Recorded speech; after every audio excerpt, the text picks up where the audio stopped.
พ่อแม่พี่น้องเอ้ยมึงดูโคอ่ะอมอาคือปุ้มเนี่ยเบิ่งมึงต้องอัดแหละมึงดูโอ้โคอันนี้32ติไทยใหญ่น้อยฮัดเนี่ยน้องบัวหลังน้ำเด็กเพื่อเองเอาลองเลย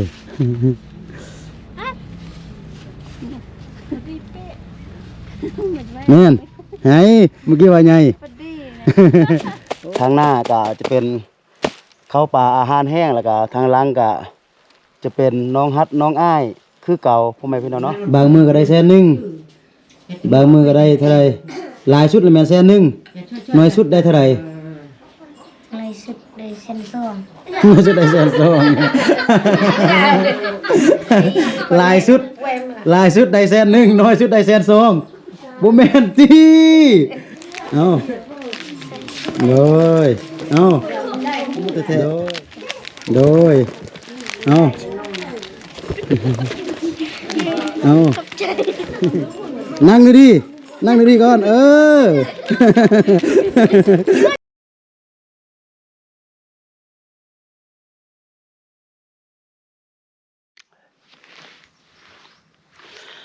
กราบทักทายสบายดีและสวัสดีเด้อพี่น้องบ่ว่าจะอยู่ในประเทศและต่างประเทศกะขอยินดีต้อนรับเข้าสู่ช่องครูดอยอีกคือเก่าคือเดิมพ่อแม่พี่น้องเอ้ยเนาะกะเดี๋ยวนี้เนาะครูดอยอยู่ระหว่างการเดินทางที่ว่าจะไปบ้านแก่นค่ำเมืองพร้าวดมแขวงบ่อแก้วนะพ่อแม่พี่น้องก็คือในคลิปนี้ครูดอยจะพาพ่อแม่พี่น้องไปหาน้องฮัดกับน้องอ้ายเนาะซึ่งว่าเป็น2อ้ายน้องที่ว่าบ่มีพ่อบ่มีแม่เนาะก็คือพ่อแม่เสียชีวิตไปทั้ง2พ่อแม่พี่น้องเอ้ยเนาะแล้วก็น้องฮัดกับน้องอ้ายก็อยู่กับพ่อเฒ่าแม่เฒ่าเนาะแล้วก็พ่อเฒ่าแม่เฒ่าบ่มักเลยไล่น้องฮัดน้องอ้ายนี่พ่อแม่พี่น้องเนาะก็ปัจจุบันก็คือน้องฮัดกับน้องอ้ายก็คือมาอาศัยอยู่กับเอ้ยห่วมเพราะว่าบ่มีที่อยู่อาศัยเนาะแล้วก็มาอาศัยอยู่กับเอ้ยห่วมแล้วก็ในคลิปนี้เนาะก็คือมีผู้ใหญ่ใจบุญเพิ่นเนาะฝากเงินมานำครูดอยพ่อแม่พี่น้องเนาะให้ครูดอยก็คือพาน้องฮัดน้องอ้ายไปซื้อชุดนักเรียนแล้วก็ไปซื้อข้าวปลาอาหารแห้งให้กับน้องๆเพิ่นเนาะเดี๋ยวเป็นจังใดแล้วก็เฮาค่อยไปติดตามแล้วก็รับชมไปนํกันเนาะว่าผู้ใหญ่ใจบุญที่ว่าส่งเงินมาซื้อชุดนักเรียนให้กับน้องฮัดน้องอ้ายจะเป็นท่านใดเนาะ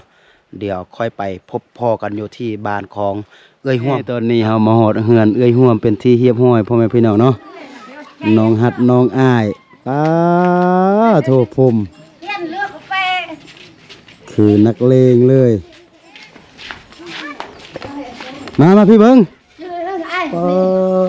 โถคือว่าโดกใช่ป่ะมามาพี่มา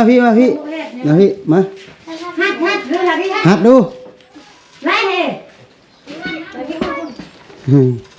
ไปยังมาลูกไปยังมาไปเก็บฟืนโถ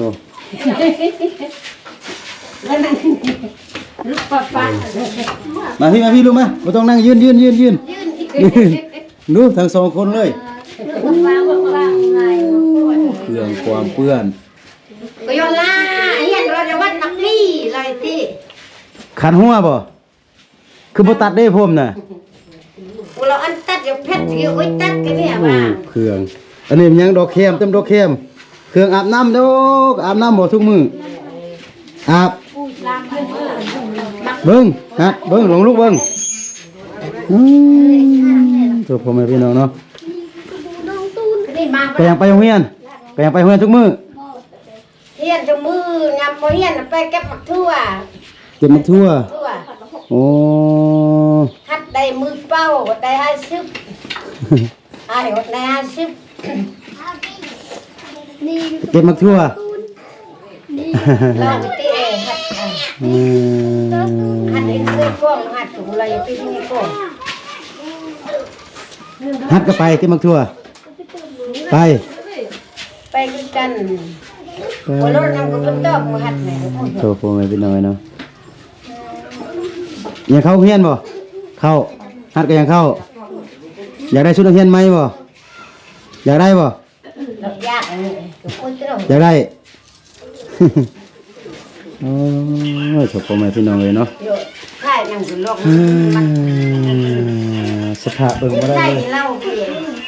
คนนี้ก็คือเนี่ยตาตะพุดตุ้ซ้ำตาอยากอีหลบึ้ง ไปสันอายพาไปซื้อชุดนักเรียนเนาะ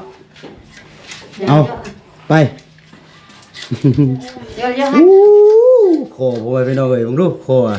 อ้อมอาคือปุ้มเนี่ย เบิ่ง ยำมุก บ่ต้องอัดแหละมึงดูโอ้โค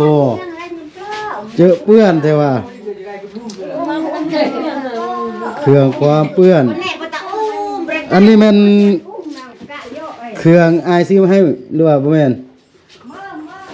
แม่น นี่แม่นั่นนี่บุญ อืมอาบน้ำนี่บ่นึงอาบน้ำตัดผมเด้อ ไล่ก็ชื่อให้ตลอ ชื่อ ด จื้อตอนแรกอาบน้ำตัดผมเด้อ กูมาเขาเลี้ยวกูเวทเปื้อจิกูมา ไปบ่กินละไปมากินมื้อนึงไป ปุ้ยเดี๋ยวไปสิ ไปเอาไปซื้อเครื่องก่อนตอนนี้เฮาก็มาฮอดอยู่ที่ห้านขายเสื้อผ้าเป็นที่เรียบร้อยพ่อแม่พี่น้องเนาะก็เป็นห้านเดียวที่ว่าครูดอยพาน้องลินทรกับน้องต้นตอกมาไปเข้าไปในบ่นี่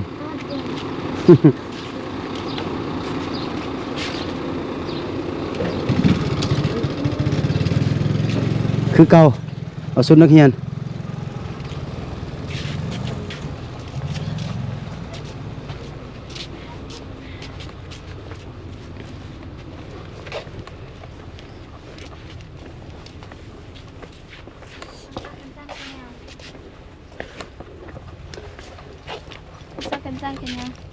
จะวางแต่เปลียด กำลัง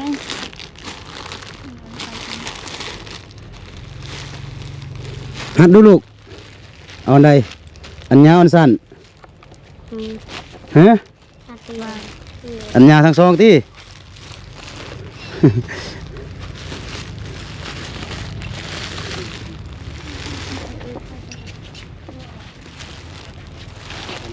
นี่ต้นแรกนี่ผมนี่ตัดเนอะอื่นไอไปเบิงถ้าบ่ตัดผมนี่ กลาง จะมาดึงอยู่บนนี่แหละนี่จะมาดึงอยู่บนนี่แหละถ้าบ่ตัดผมนี่ ได้จับมือหก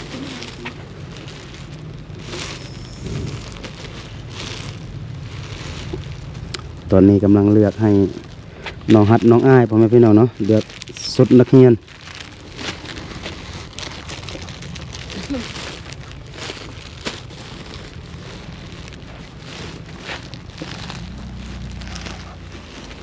โอ้เลือกเครื่องเนี่ยบ่ธรรมดาเลยเนาะมันลายเบิ่ง เอาเฮ็ดหยังบ่วงน่ะ คิดว่าจับบ่วงมาตีกันบ่ได้เด้อเจ้านี่ เดินนั่ง อายกล้องผมไม่เอาเนาะ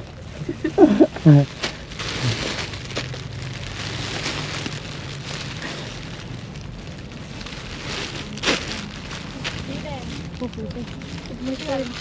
เฮ้ยหกสิบห้า อันนี้32ที่น่าจะเนาะน่าจะ อันน้องอายอะเบอร์34ที่ แม่นอันนี้จำสี่ 34 32โดยจะเอา34คือกันใหญ่วะเนาะ เป็นเอาคนละซองปืนเนาะ นั่นแหละอันนี้ซ่าๆมานี่ สามสาม นี่เพื่อกับเมื่อกี้กับแม่แล้วโอ้ย สี่กินได้จนแม่เป็นนั่นเลยลองแม่ เท่าไหร่ใหญ่น้อย ลองนะ ฮัด ตะแรงเนี่ยน้องบัวหลังน้ำเด็กเพื่อเอง เอาลองเลย พอดีเป๊ะเหมือนแม่ แม่นไงเมื่อกี้ว่าไง พอดีนะ โอ้เห็นแต่แควนี่บ่ได้ กี่เต็มคนไม่พูดอ่ะ คนซอง เอาเรียกทายได้ไหมลูกฮัดอ้ายเรียกทายเพิ่นเด้ มีแล้วบ่ เจ้าบ่นาววะเจ้าน่ะบ่นาวโอ้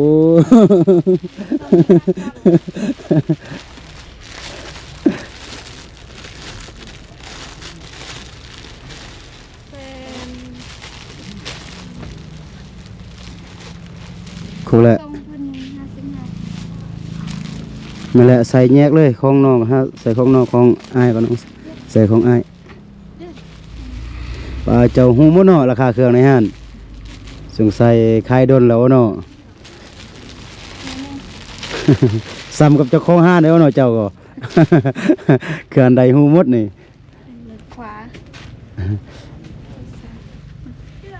เฮ้ยตื่ม2ใบโอ้ยเจ๊นี่ มันก็เป็น12ใบน่ะ 2ใบเลย230เข้าใจแหละเน็กมันเด้คำนำ บิ๊กปุ้ม เพิ่ม บ่ แบบคำนำ ตัวนี้แหละก็น่าจะโอเคแล้วได้แล้วเดี๋ยวจะไปไล่เงินพ่อแม่พี่น้องเนาะก็คือเลือกเครื่องเป็นที่เรียบร้อยนะเดี๋ยวนี้ก็จะมาไล่เงินก็คือชุดนักเรียน2ชุดของน้องฮัด2ชุดของน้องอาย2ชุด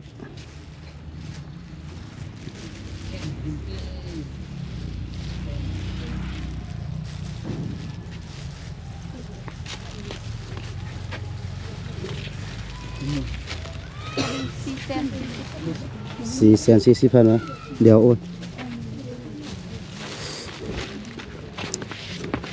จะอยู่440,000กีบ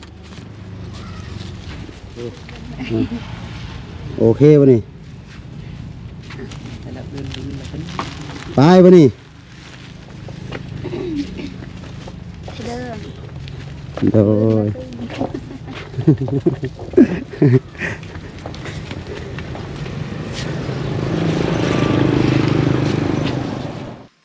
ตอนนี้ครูดอยกะพาน้องฮัดน้องอ้ายไปซื้อเครื่องซื้อชุดนักเรียนแล้วก็เข้าวป่าอาหารแห้งเป็นที่เฮียมห้อยเนาะพ่อแม่พี่น้องก็กำลังจะเดินทางกลับกะคือเก่าพ่อแม่พี่น้องเนาะนี่ทางหน้าก็จะเป็นเข้าวป่าอาหารแห้งแล้วก็ทางหลังก็จะเป็นน้องฮัดน้องอ้ายคือเก่าพ่อแม่พี่น้องเนาะแล้วก็เดี๋ยวเราค่อยไปเบิ่งน้ำกันว่ามื้อนี้ครูดอยพาน้องฮัดกับน้องอ้ายไปซื้อหยังแดเนาะแล้วก็ค่อยไปสรุปค่าใช้จ่ายที่ว่าครูดอยพาน้องฮัดน้องอ้ายซื้อเครื่องมื้อนี้ว่ามันหมดเท่าใดเนาะตอนนี้เราก็กลับมาฮอดอยู่ที่เฮือนของเอื้อยห่วมบ่อนที่ว่าน้องฮัดกับน้องอ้ายพักอาศัยอยู่พ่อแม่พี่น้องเนาะโถ่ นี่ai nó hát rồi ai gần chấp tôi mắt hát tên là đi มาพี่นั่งพี่ vô tên nào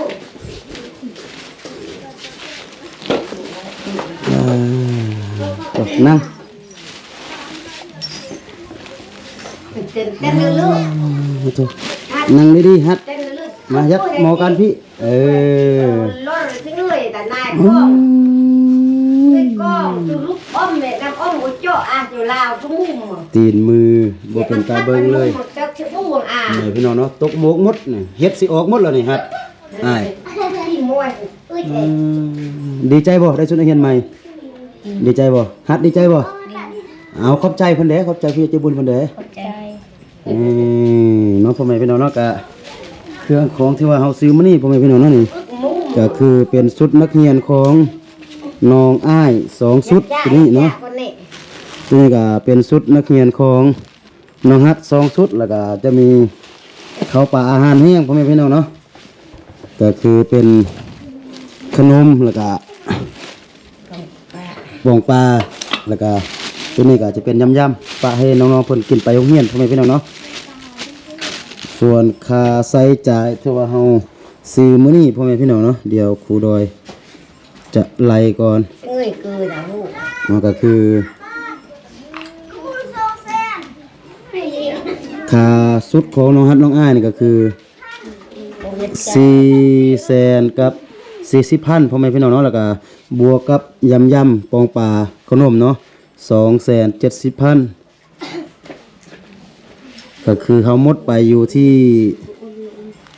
700,000กับ10,000กีบพ่อแม่พี่น้องเอ้ยเนาะก็คือเป็นค่าใช้จ่ายที่ว่าเฮาซื้อเครื่องซื้อของให้กับน้องฮัดน้องอายมื้อนี้ส่วนก็คือเงินที่ว่าอ้ายพาน้องไปซื้อมื้อนี้ก็บ่ได้เป็นเงินอ้าย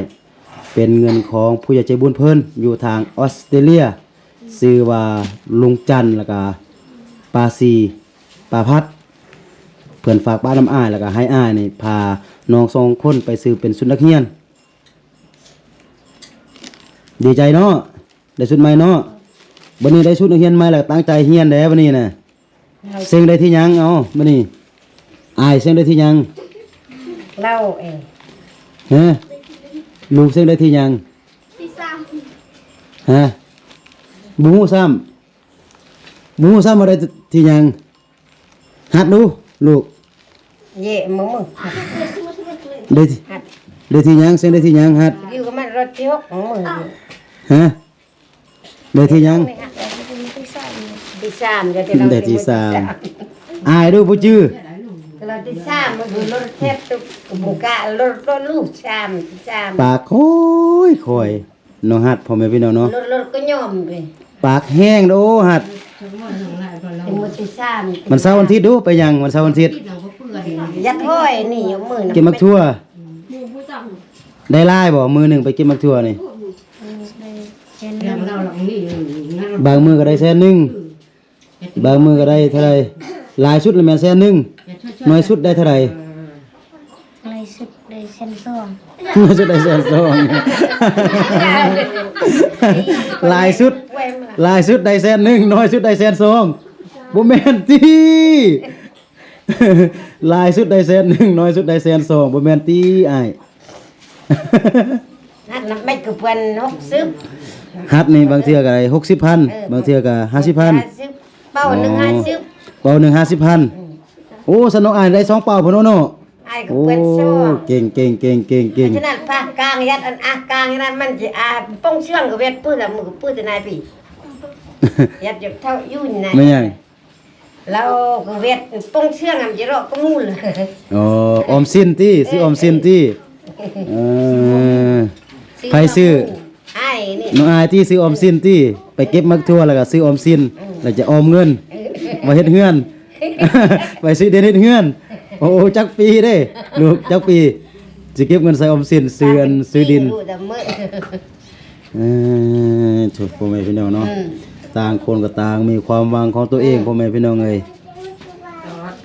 บ่มีพ่อบ่มีแม่แถมยังบ่มีบ่อนอยู่ตื่ม มันไม่เน้นกัน พ่อแม่พี่น้องเอ้ยน้องอูน้องอินนี่ยังบ่มาใช่เนาะ หนึ่ง นี่อยู่เมืองพุ่นเนาะนั่นยังเหรอ มันเปิดอึดจังเลย โทษท่านผู้ชมนี่ลายแท้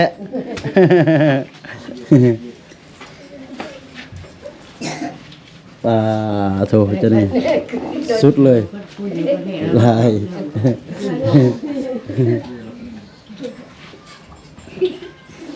อย่างเฮียนอย่างเฮียน แล้วต้นแรกนี่ก็ยังไปโรงเรียนอยู่ ไป ตั้งใจเรียนเด้อวันเสาร์วันอาทิตย์เราค่อยไปจ้างเอาวันเสาร์วันอาทิตย์เราค่อยไปเก็บมักทั่วนะ บิดวันติดวันเช้า อืม บอกแล้วยานจะคาดโรงเรียน ในบ้านบอกที่ ในบ้าน ประกาศแบบ ในบ้านประกาศบอกว่าถ้าอันคนใดเป็นนักเรียนนี่วันจันทร์วันศุกร์นี่บ่ให้อันไปเก็บผู้รวมมือวานเอาบอก ดี ไว้ อยู่ ไป ดีอยู่เพราะว่าถ้าบ่จังซั่นแล้วแม่นฮู้ว่าได้เงินเนาะสิบ่ไปโรงเรียนสิเป้าเมาไปอันเก็บมักทั่วหั่นแล้วค่อยไปวันเสาร์วันอาทิตย์เอาเด้อ ที่วันเช้าไป เงินได้มาแล้วเฮ็ดหยัง ปื้อเลย น่ะมักซื้อมาหยังบ่ได้ซื้อหยังซื้อเครื่องซื้อของครบของกิน ซื้อคนปิ้งย่างไข่ของซื้อกิน อ๋อนี่ตอนนี้ตอนมันมีเวียกแบบนี้นี่ ถ้าไปเฮ็ดเวียกเก็บมักทั่วมันได้เงินกะ มาปะแดถ้าอยากจ่ายก็จ่ายน้อยหนึงจ่ายแบบประหยัดตอนหน้าถ้าว่ามักทัวหมดเฮาบ่มีบ่อนไปหาเฮาก็บ่มีเงินจ่าย วันเอาให้เช่าพันซื้อของกินมาเรียน ก็ยังใครน้องๆเพิ่นอีกยังฮู้ซอกไปจ้างพ่อแม่พี่น้องเนาะ 10,000มื้อวัน10,000กินหมดแต่มื้อวัน นี่โยมต้นแรกแล้วก็หาคนตัดผมให้น้องฮักแด แต่นี่มันยาวแล้วบอกเพชรตัดมันแนวจะบอกว่าเพชรดื่ม ต้นแรกเราบอกให้ตัดผมนี่ของน้องอายก็ตัดคือกันเด้ออายเด้อนี่ตัดผมสั้นๆบ่ตัดสั้นนี่จะนี่มีเฮ็ดมีเฮาโอ้ลูกไปเฮ็ดเวียกเก็บมักทั่วในคายคัน ตายที่เลี้ยวเพชรมันก็ตัดสติ อื้อหือ ตัดเดี๋ยวจักกันบอก โทพ่อแม่พี่น้องเอ้ยเนาะบ่ได้หาน้องเพิ่นดนก็โอ้โธบ้าโธเด็กน้อยจักคนนี่หลายสุดเด็กน้อยอะ เรียน เต็มเห็นครูดอยมาแล้วแล่น้ำกวนพ่อแม่พี่น้องเนาะเอาขนมตัวนี้ปันให้หมู่เลยเนาะคนอ่านเนาะบ่ฮอดตีสาวคนนี่อันนี้มันมีสาวไปทงคนนี้ปั่นกันกินเนาะแบ่งเพิ่นเด้อเนาะเพิ่นมาเบิ่ง ปัน โอ้ยเจ้าหัวเก่งแท้เฮ้อนักเลงมาแต่ไสเจ้าอ่ะสั่งไปเป็นนักมวยบ่เจ้านี่ไปบ่เป็นนักมวยไปบ่ไปบ่ไป แน่นน่ะดื้อละแน่ก็ไม่พูด อ้าวไผสิกินขนมยกมือขึ้นยกมือไผสิกินขนม ยัดตี้ บ่ยกมือไผกินได้ แน่น เอาบ่กิน เต้ ขอบใจแด้เอาลูก เต้ โดยเอา ทุกองเต้เต้ เอาขอบใจเด้ง เต้ ป้อดีมีอันนั้นเด้ป้อโทษสังคมพ่อแม่พี่น้องเนาะสังคมนี่สังคมชุดใหม่เด้แบบนี้น่ะสอบทั่วโลกคือบ่มีแหละพ่อแม่พี่น้องเนาะสังคมแบบนี้น่ะมีอยู่บ่นี่บ่เดียวเอาพายังบ่ได้เอาลูกเอาโอ้ยปีนลังใส่กันจะได้เอาลูกเอาลูกเอาเบาที่ เอาไปดูสิให้แล้วไปดูสิให้แหละได้แล้วดูได้แล้วได้บ่ต้องกินเนาะเอา ได้แล้วลูกได้แล้วเอาได้แล้วเนาะเอา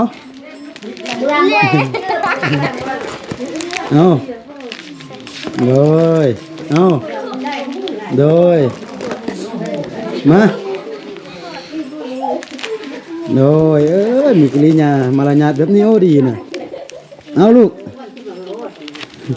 ยังไงบุเอาสิมุดแท้ๆโดยเอาเอาลูกเอามองยังเอาลูกโดยนั่งดีๆนั่งดีๆก่อนเอา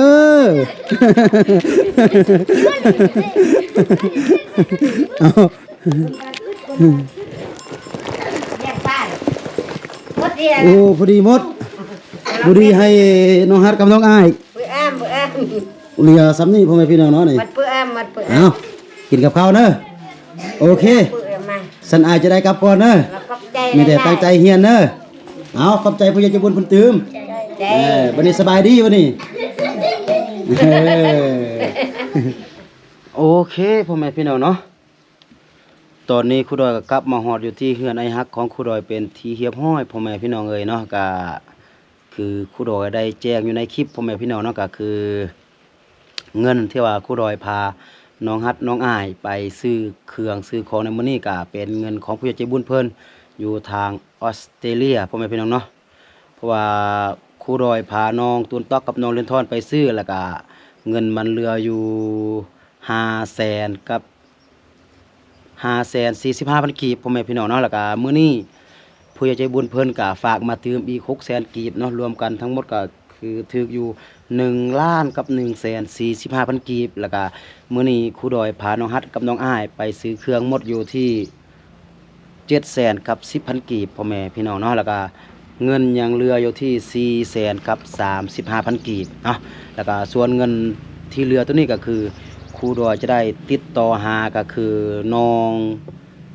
ต่างแม่ของนางยัดเนาะแล้วก็จะเอาเงินส่วนตัวนี้ก็คือฝากไปให้ลูกของนางยัดเพื่อที่ว่าจะให้